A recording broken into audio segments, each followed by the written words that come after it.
mruhusu Bwana apigane vita vyako. Allow God to fight your battles. Katika maisha haya tunayoishi kila siku, tunakutana na changamoto za kila aina, tunakutana na vita za kila aina, na tuna misukosuko mingi ambayo tunakutana katika maisha.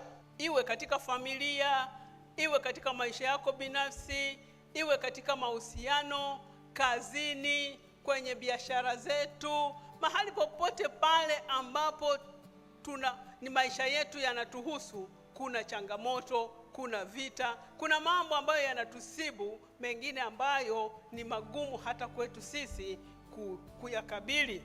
Lakini habari hii ambayo tumeisoma, mfalme akasikia habari, akaambiwa kwamba kuna watu ambao wameungana kule wanakuja kuwapiga. Na mfalme aliposikia, tunaambiwa ya kwamba aliogopa sana, alitetemeka sana, kwa sababu haya yalikuwa ni mataifa ya wenyeji. Wakati Mungu amewaambia waingie katika nchi ya ahadi, kuna maelekezo aliwapa, akawaambia hawa watu msiwaguse, waacheni waendelee kuishi. Kwa hiyo wakawa wanaishi pamoja, lakini baadaye wakainuka wanataka kupigana nao ili wawaondoe katika nchi ile ya ahadi, nchi ile ambayo Mungu amewaahidia. Na katika ujumbe huu nataka tujifunze vitu muhimu hata sisi katika maisha yetu ya kila siku. Tunapokutana na changamoto, tunafanya nini? Jambo la kwanza tunalolifanya, jambo la kwanza tunaloliwaza ni nini?